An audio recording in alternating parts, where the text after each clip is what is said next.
It's Monday, November 24, 2025. I'm Albert Mohler, and this is The Briefing, a daily analysis of news and events from a Christian worldview. Peace in Ukraine is the goal. The American president made that very clear. And just in recent days, the U.S. Secretary of the Army, Daniel Driscoll, has delivered to the Ukrainian government, and that means particularly to Ukrainian President Volodymyr Zelensky, a 28-point proposed agreement for a cessation of hostilities, a peace, at least some kind of enduring peace between Russia and Ukraine. Now, let's just remind ourselves of the background. Russia is the invading force. Russia invaded Ukraine in a war that is now crushing. And the big new thing in the war is the fact that even as Ukraine has pressed back incredibly bravely, and even as Ukraine has thwarted many of the ambitions of the vast Russian army, the fact is that the Russian army can press this much longer than Ukraine can stand it. And even as Ukraine is looking at going into a very hard winter, Russia is making that winter not only very difficult in anticipation, hitting energy, also hitting cities, hitting civilian targets, but it also is putting Ukraine in the position of recognizing it could be a very cold, very dark, very bloody winter. And thus, the President of the United States has been putting pressure on Ukraine to agree to the framework that was proposed. Again, it was taken by the U.S. Secretary of the Army. And it is a 28-point agreement. And as you look at it, it appears to be, in many ways, tilted towards Russia. It certainly gives Russia many of the aims of this military action. Let's just remind ourselves, it was Russia that invaded Ukraine. Russia broke all the norms of international law. Russia is the aggressor here. Russia is the transgressor here. Russia invaded Ukraine with the goal, let's just remind ourselves, of almost immediately bringing an end, precipitating a collapse of Ukraine as a nation. We now know that in February of 2022, when Russia launched this invasion, even as its first aims were to capture the territory in the eastern portion of Ukraine known as the Donbas region, heavily Russian in influence and heavily populated by Russian speakers, Russia's real ambition was to topple the Zelensky regime, to topple the government in Kyiv, and to capture all of Ukraine. If not putting Ukraine entirely within the Russian Federation, then at the very least, using Ukraine as a Russian-occupied buffer between Russia and the West. The Ukrainians did fight back bravely and I think with unexpected effectiveness. We know, for instance, that Russian generals had taken dress uniforms to use in a military celebration, even as the Russian tanks were advancing towards Kyiv. But the Ukrainians fought back, and they have fought back bravely ever since February of 2022. There have been setbacks. Russia is increasing the territory that it has under its control. Russia's had to pay a very dear price for much of that territory. But the point is, Russia has been willing to pay that price. And even as the Trump administration has been putting pressure on Russia, Russia has made very clear, Russian President Vladimir Putin has made very clear, he is quite willing to wait this out. He's quite willing for Ukraine to bleed out. And the American president has here presented to the Ukrainian government something of an ultimatum. Now, over the course of the last couple of days, the White House has backed off of the ultimatum status here. It has said that even as the president wants Ukraine to accept this agreement, or at least something very close to this framework, and even as the president wants an answer from Zelensky as early as Thursday, Thanksgiving Day in the United States, the fact is that under influence of sources inside the United States, also our allies in Europe, and the pressure coming from Ukraine, it is likely that Ukraine will be able to at least suggest some modifications to the agreement. But the fact is that this is a very crucial moment, and it is becoming very clear that Ukraine is in the position where it is either going to have to basically agree to this framework or something very much like it, or it is going to lose the support of the United States of America. Speaking to his own people in an address on Friday, President Zelensky said, quote, Ukraine may soon find itself before a very difficult choice. He said either the loss of dignity or the risk of losing a key partner, either the difficult 28 points or an extremely hard winter, the hardest one, and further risks. It was very clear that the United States is the key partner that President Zelensky was referencing there. And by the way, we don't have time to look into this in detail, but President Zelensky is facing an internal crisis as well. One of the facts of the relatively short history of modern Ukraine is that it has been riddled by corruption, and it has been basically tossed back and forth between corruption scandals. Now, there is a very serious corruption scandal very close to the Ukrainian president himself. We're going to have to put that on hold. Right now, let's just look at the predicament of Ukraine. Let's look at the predicament of its president. Now, why would President Trump have come to this conclusion? Why would President Trump be willing basically to say Russia can keep the territory that it now occupies and even some additional territory that would make its holdings intact? Russia can continue to have forces in the region. Ukraine must agree to surrender that territory, or at least effective control of the territory, and Ukraine must also reduce its army. Ukraine must adopt a constitutional measure that would prevent it from ever becoming a member of NATO, the North Atlantic Treaty Organization. Now, that's a very steep cost, and it's a cost that President Zelensky has said that he would not pay. Repeatedly, he has said that this war will not be over, and Ukraine will not be party to any agreement that awards or rewards Vladimir Putin and Russia for its invasion, that gives Russia the territory. Now, remember, there's a history here, and in just a moment we're going to remind ourselves even of a much longer history, but the most immediate history we need to keep in mind is that with the fall of the Soviet Union, you had the rise of Ukraine as a modern independent nation. And basically, the first thing you need to know is that throughout the last, say, 1,500 years, the period of time in which Ukraine was an independent, viable nation has been very, very brief. And most importantly, the modern history of Ukraine as an independent nation is basically only since the early 1990s until the present. Until then, going all the way back to the formation of the Soviet Union, the Russian forces had required Ukraine to enter. Let's just say that it was military force that required Ukraine to become a part of the Soviet Union. Ukraine was basically honored or respected in one sense by being one of the republics. Of course, that was an artificial construction within the USSR. But nonetheless, the Russian mind has always felt that it must have control of Ukraine. And so looking at this, we realize that back in 2014, Russia occupied the Crimean Peninsula. And the current government there in Kyiv, President Zelensky, has said that there will be no satisfactory end to this current war unless Russia agrees to return the Crimean Peninsula. That's not going to happen. Let's just state it bluntly. That is not going to happen. Russia, in terms of its own self-understanding, has to have a warm weather port. It does not have a single warm weather port in its northern exposure. The only way that Russia would have a warm weather port as relates to Europe and to things to the west, it has to be through the Crimean Peninsula. It has to be on the Black Sea.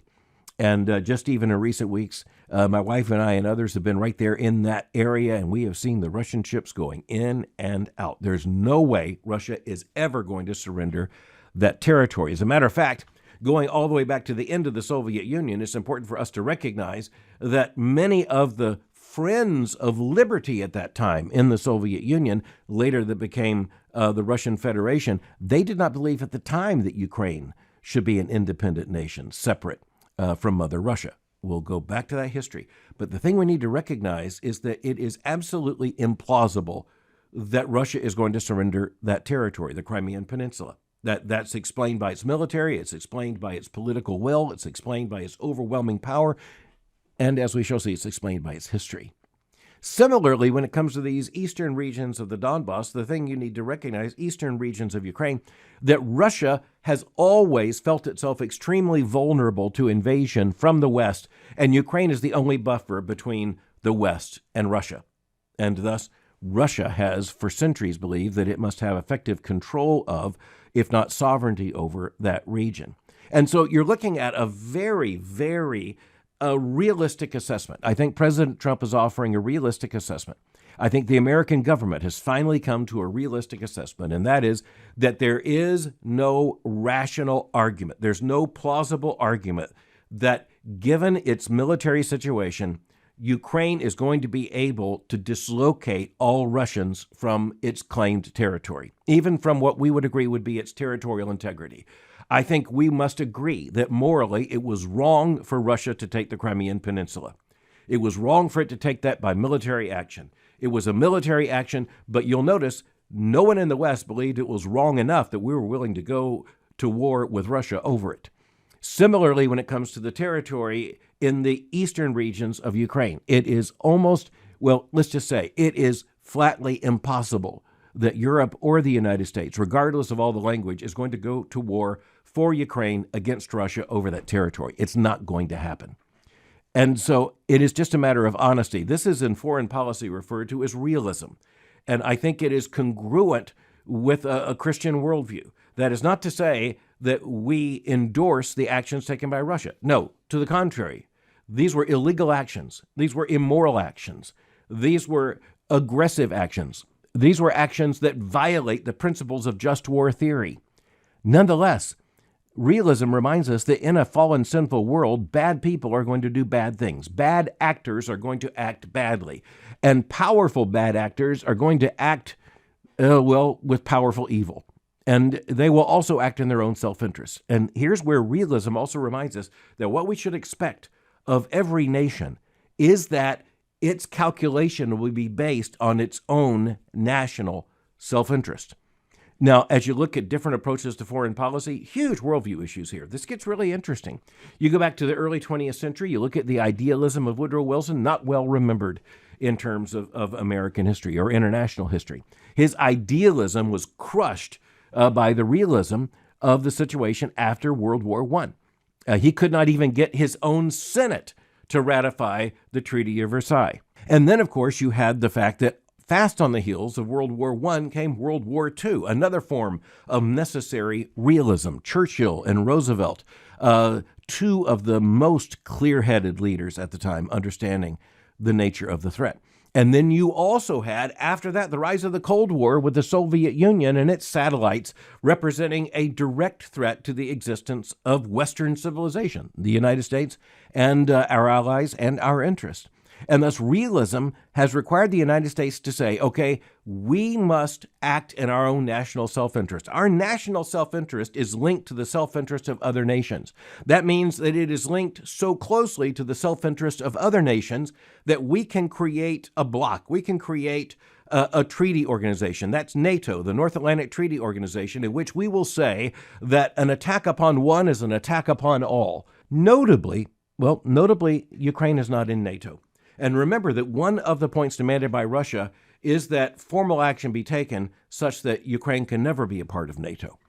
And furthermore, even as there were those who, in the United States, I'll just say may have given assurances at some point to Ukraine that it could be a part of NATO. The reality is, when it comes to Russia, that has never been a possibility. Okay. So now we need to look at an even deeper history, and I promise you this is interesting. If you look at what we call Ukraine as a nation, it has only been an independent nation for a very short span of time, or short spans of time, since, say, the 6th or 7th century. And then you have the emergence of a people known as the Rus. And that, of course, is associated with a language that becomes known as Russian or Russian. And Kiev is the heart of it. The Kievan Rus, as they are known, are really the first Russian people. And you'll notice they're not in Russia. They are in Ukraine. And then, of course, you have the rise of Russia, this massive nation, this massive empire as it became, this massive landmass. But it's a landmass that creates all kinds of problems. There are no transverse rivers. It is very difficult to ship things across Russia. Russia, with all of its time zones and all of its geographical complications, has always existed with a lot of vulnerability. Its vulnerability to the north has been more minimal than in other places, but it has that vast Pacific exposure. It has exposure to military powers, such as in the 20th century, Japan. It has exposure, massive exposure to China. It has exposure to the stands, so to speak, of the Muslim world. It is exposed just about everywhere. But the big problem for Russia, in Russia's mind, has always been the exposure to the West, the exposure to Europe. And you look at the rise of Russia as a great nation and as a powerful nation. It is always understood that it had to have a very powerful army. it has also understood something else, and that is that it had to make it very difficult for a foreign power to invade Russia. Or, to put it another way, it had to make it very costly for a foreign Western power to invade Russia. Let's remember that two have, and that would be Napoleon in terms of the invasion in the 19th century, and then Hitler in the invasion of the 20th century. And both of them discovered they could defeat units of the Russian army. They could penetrate Russian defenses and get into the heart of Russia. The problem is they couldn't win after that, and they couldn't get out alive. The rise of Moscow, in one sense, came at the expense of Kiev, or Kiev, as Americans often pronounce it. Even when you look at religion, the Russian Orthodox Church is actually, it's not as old as the Ukrainian or Kievan Orthodox Church. That's something that irritates the Russians. And the Russians have always looked at Ukraine. And here we have geography playing such a big role. And this again points to realism, even Christian realism, foreign policy realism, understanding that geography matters, all kinds of factors matter. The problem for Russia is that open plain, vast open plain. And Ukraine is the breadbasket because it has that plain. It's a fertile plain. This is where the wheat is. If you look at the pictures in the Soviet Union, you'll see a vast wheat harvest and all the rest. Well, it's in what is now Ukraine. Furthermore, Ukraine is the territory that if Russia doesn't control, here's the point, someone else will. And that's why Russia has always seen this as an enormous vulnerability. In different periods, Ukraine has been a part of an empire that linked it to Poland and Lithuania. At other times, it's been a part of what's called hetmanates. At other times, it has basically been under one form of domination or another. Over time, you can see it in kind of an historic pincer movement with Poland on one side, along with Germany, and with Russia on the other side. It has always been an extremely vulnerable situation. And as I said, it is only after the collapse of the Soviet Union that Ukraine, in its modern sense, has become an independent state, and not without trouble, and not without complications from Russia during that entire history. Now, here I want to make another point, and that is that as you look at Ukraine, well, we are reminded, and I think this is really something important for Christians to think about. I want us to think in civilizational terms. Now, what would that mean? What are civilizational terms? It means we understand that vast historic civilizational forms are very difficult to oppose over time. They include traditions, they include history and customs, they include language and economy, they involve kinship and all the rest. And when it comes to this part of the world, realize that some of these animosities, some of these alliances, some of these dynamics were in place for centuries before there was a United States of America. One of the things we need to understand is that the Russian civilization, in civilizational terms, has always considered Ukraine a part of that project, an essential part of that project.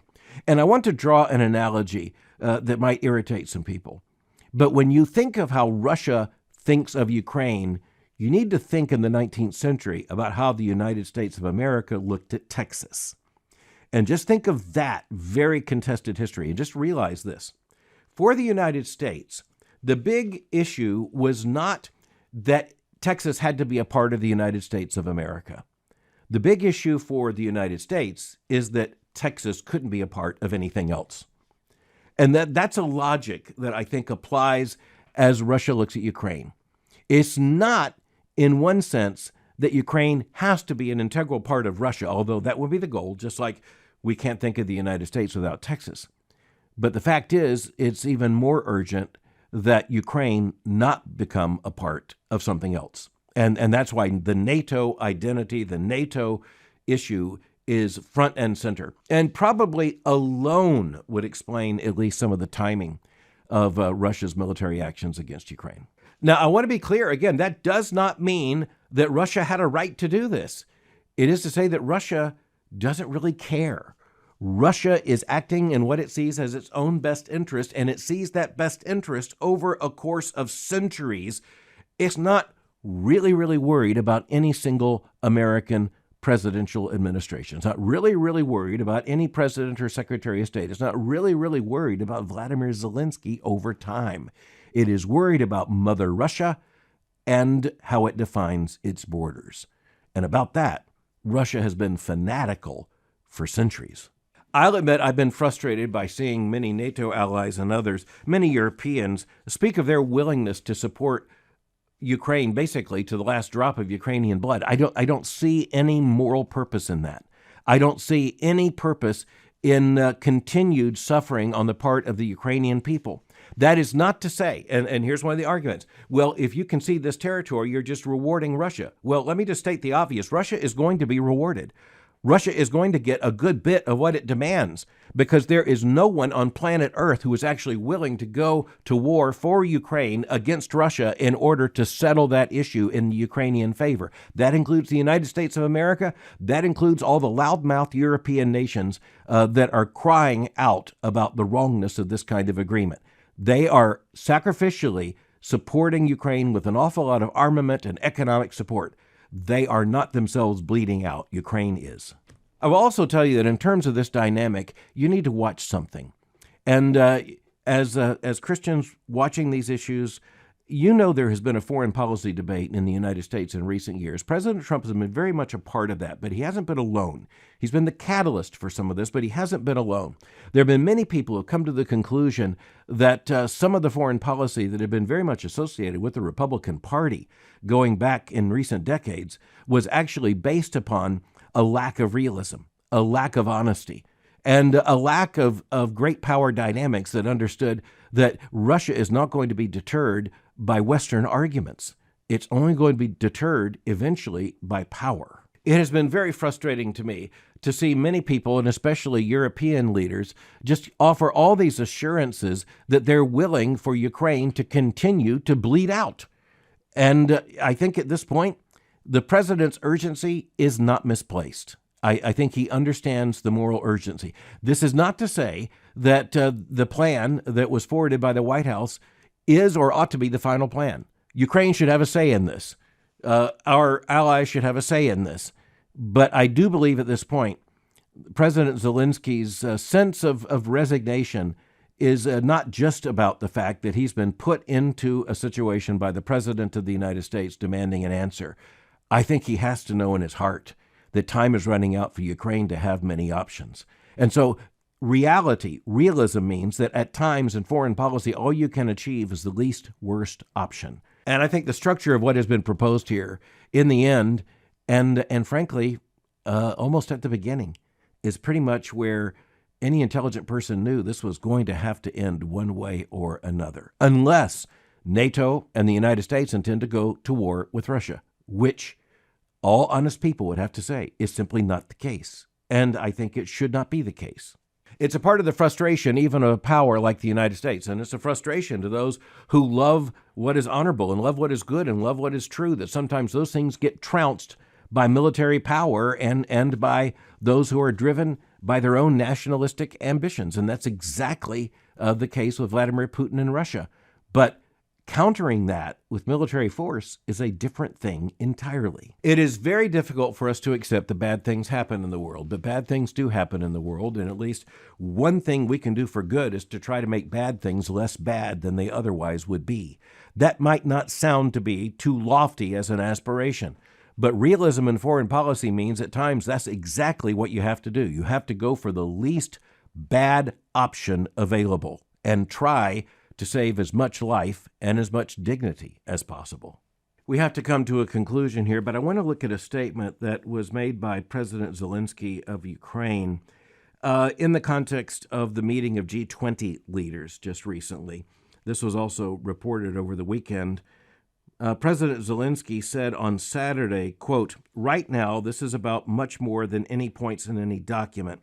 We must ensure that nowhere in Europe or the world does the principle prevail that crimes against people and humanity, against states and nations, can ever be rewarded in any way or forgiven," end quote. Now, I understand the urgency with which he made that statement. I understand that this is probably a statement from the heart, but I do not understand Western leaders acting as if that is a formal statement beside which they are willing to stand at the cost of their own blood and treasure. By the principle the Ukrainian president indicated there, the world map would be very different than it is today, not just related to Ukraine, but related to any number of border regions and contested areas all over the world. The fact is that the current borders were often borders that were established by some kind of offensive action, or were the reward of some kind of what we would consider to be evil acts. The world is not drawn according to lines that the United States or others who would consider ourselves morally enlightened would draw them. Finally, we just need to recognize we live in a very dangerous world. It has always been this way after Genesis 3. It will be that way until Jesus comes. There are all kinds of cries of peace, but that peace has been largely temporary, and where peace has existed, it has been very hard won. A headline recently appeared in the edition of the Wall Street Journal. The headline is "Nuclear Race Now Matches U.S., China, and Russia." The big point in this article by Yaroslav Trofimov is the fact that there used to be a bilateral confrontation. Even when it comes to the nuclear standoff, it was between the United States and our allies and the Soviet Union and its allies. And now it's no longer that. With the rise of modern China, it is now a triangle. It is now the United States and Russia and China. In other words, the world is not getting easier in terms of the complexity of these issues, even when it comes to the superpowers, even when it comes to nuclear weapons. It's not getting easier. It's only getting more complex. And frankly, it's growing more dangerous day by day. Another reminder to us that peace never happens by accident. Thanks for listening to The Briefing. For more information, go to my website at albertmohler.com. You can follow me on Twitter or X by going to x.com/Albert Mohler. For information on the Southern Baptist Theological Seminary, go to sbts.edu. For information on Boyce College, just go to boycecollege.com. I'll meet you again tomorrow for The Briefing.